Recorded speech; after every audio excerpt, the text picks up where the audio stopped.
और चलिए रायपुर से बड़ी खबर। छत्तीसगढ़ विधानसभा सत्र का चूंकि आज 7वां दिन सदन में उठा किसान आंदोलन का मुद्दा। जी हां, तो इस बार सदन में किसान आंदोलन का मुद्दा भी उठाया है। किसान आंदोलन पर बीजेपी ने स्थगन प्रस्ताव लगाया है।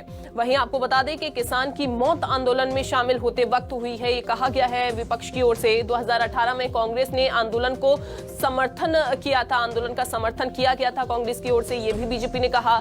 अब उनके आंदोलन से सरकार मुकर रही है, ये भी बीजेपी सवाल खड़े कर रही है। किसानों के आंदोलन पर ध्यान नहीं दे रही सरकार, संवेदनशीलता के साथ किसानों से बात करनी चाहिए। तो ये कहा गया है कि किसानों से बात करें और इस मसले को सुलझाएं। तो विपक्ष ने ये मुद्दा जो है वो उठाया है आज 7वें दिन सदन में। किसान की मौत आंदोलन में शामिल होते वक्त हुई, ये कहा गया। चूंकि नवा रायपुर में किसानों का जो आंदोलन है वो चल रहा है और ऐसे में इसी बीच एक किसान की मौत हो गई, जिस पर मुख्यमंत्री भूपेश बघेल ने दुख भी जताया था।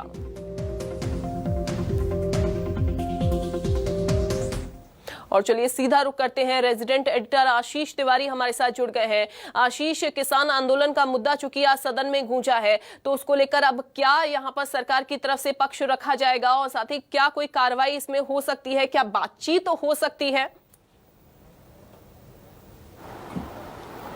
देखिए, शून्यकाल के दौरान बीजेपी चाहती थी कि इस अहम मुद्दे पर चर्चा करा ली जाए। सदन के भीतर बीजेपी ने स्थगन प्रस्ताव दिया, ये कहते हुए कि नया रायपुर में किसानों का आंदोलन चल रहा है और इस आंदोलन के दौरान एक किसान की मौत भी हुई है। चूंकि संवेदनशील ये पहलू है, लिहाजा इस पर सदन की कार्यवाही को रोककर इस पर चर्चा कराई जाए, ये मत था विपक्ष का। लेकिन सत्ता पक्ष की ओर से मोहम्मद अकबर ने इसका विरोध किया, ये कहते हुए कि किसानों की जो 8 प्रमुख मांगे हैं, उन 8 मांगों में 5 मांगों को मान लिया गया है और 3 मांगे जो ऐसी हैं जिन पर सहमति नहीं बन पा रही है। लेकिन किसानों को इस सदन के जरिए मैं अपील करना चाहता हूं कि वो अपनी इस आंदोलन को खत्म कर दें। क्योंकि बातचीत का प्रोसेस लगातार चल रहा है। पहले मंत्रियों की सदस्यता मंत्रियों की कई कमेटी बनाई गई, जिसमें 3 मंत्री सदस्य के तौर पर शामिल किए गए थे। इन लोगों ने किसानों से बातचीत की और कल ही चीफ सेक्रेटरी ने किसानों के डेलीगेशन के साथ बातचीत की है और ये बताया है कि 8 में 5 मांगे जो उनकी हैं वो मान ली गई हैं, लिहाजा वो अपना आंदोलन खत्म करें, बाकी मांगों पर सरकार विचार कर रही है। लेकिन चूंकि लगातार पिछले 2 महीनों से अनवरत ये आंदोलन चल रहा है, किसान की मौत हुई है, लिहाजा इसे बीजेपी एक पॉलिटिकल माइलेज लेने के हिसाब से एक बड़ा मुद्दा बनाती हुई सदन के भीतर नजर आई और यही एक वजह रही कि बीजेपी ने इस पर स्थगन प्रस्ताव देकर चर्चा कराए जाने की मांग की। लेकिन आशीष, क्या लगता है कि आने वाले समय में, चूंकि आपने कहा कि कुछ मांगे इनकी मान ली गई हैं किसानों की, क्या बाकी जो मांगे इनकी रह गई हैं उन पर अब विचार करेगी सरकार? देख, किसान अड़े हुए हैं। किसान चाहते हैं कि उनकी बाकी की 3 मांगों को भी सरकार मान ले और यही वजह है कि किसानों का यह आंदोलन अनवरत चल रहा है। लगता नहीं कि सरकार की तरफ से जिस तरीके से संकेत हैं कि सरकार इन मांगों को फौरी तौर पर मानती हुई दिखेगी, क्योंकि कुछ तकनीकी और बुनियादी दलीलें सरकार दे रही है।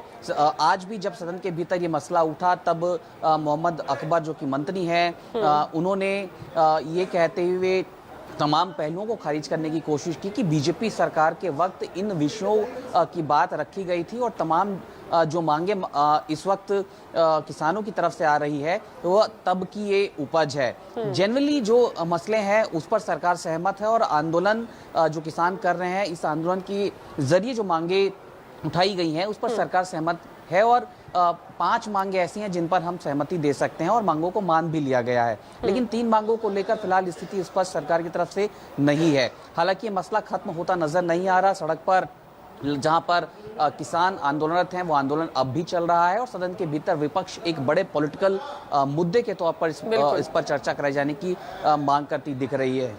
बिल्कुल, और कितना लंबा यह आंदोलन चलेगा वो देखने वाली बात होगी। आशीष, आप बने रहिए हमारे साथ।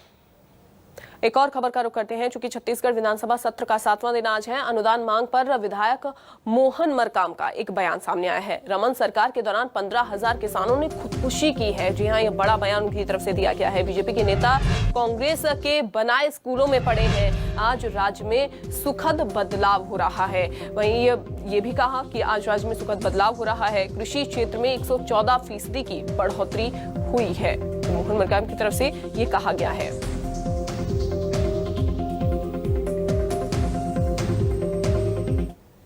आशीष लगातार बने हुए हैं।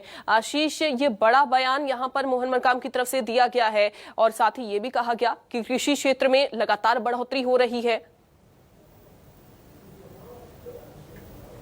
देखिए, अनुदान मांगों पर चर्चा चल रही है और मंत्री रविंद्र चौबे के जितने विभाग हैं उन पर अनुदान बजट मांगों पर चर्चा के वक्त ही बृजमोहन अग्रवाल ने कई सिलसिलेवार आरोप लगाए। उन्होंने ये तक कहा कि सरकार ने यदि धान खरीदी के एवज में किसानों को 25 रुपए देने की कवायद शुरू की तो ये 25 रुपए देकर सरकार ने किसानों को नहीं खरीद लिया, बल्कि किसानों से स्कूलें छीन गई, किसानों को रोड नहीं मिल पा रहा है, किसानों के खेतों तक बिजली नहीं पहुंच पा रही है।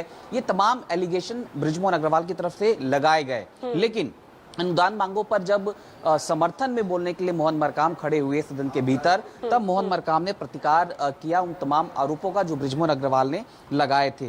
उन्होंने ये कहा कि रमन सरकार के 15 सालों के दौरान किसानों की राज्य में स्थिति ये हो गई कि किसानों के हाथों में कटोरा आ गया था। ज्यादातर किसानों की मौतें रमन सरकार के दौरान हुई। तकरीबन 15,000 से ज़्यादा किसानों ने आत्महत्या कर ली। साथ ही साथ ये भी दिल देने की कोशिश की मोहन मरकाम ने कि बड़े पैमाने पर किसानों ने जो ऋण लिया था उस ऋण को कांग्रेस की सरकार के आने के बाद माफ किया गया। तो ये सदन के भीतर अनुदान मांगों पर चर्चा करते वक्त जिस तरीके के एलिगेशन विपक्षी सदस्यों की तरफ से लगाए गए थे, उसे एक तरीके से न केवल काउंटर मोहन मरकाम कर रहे थे, बल्कि सरकार ने किसानों को साधते हुए जिन योजनाओं की शुरुआत की थी उन योजनाओं का जिक्र भी मोहन मरकाम ने सदन के भीतर किया है।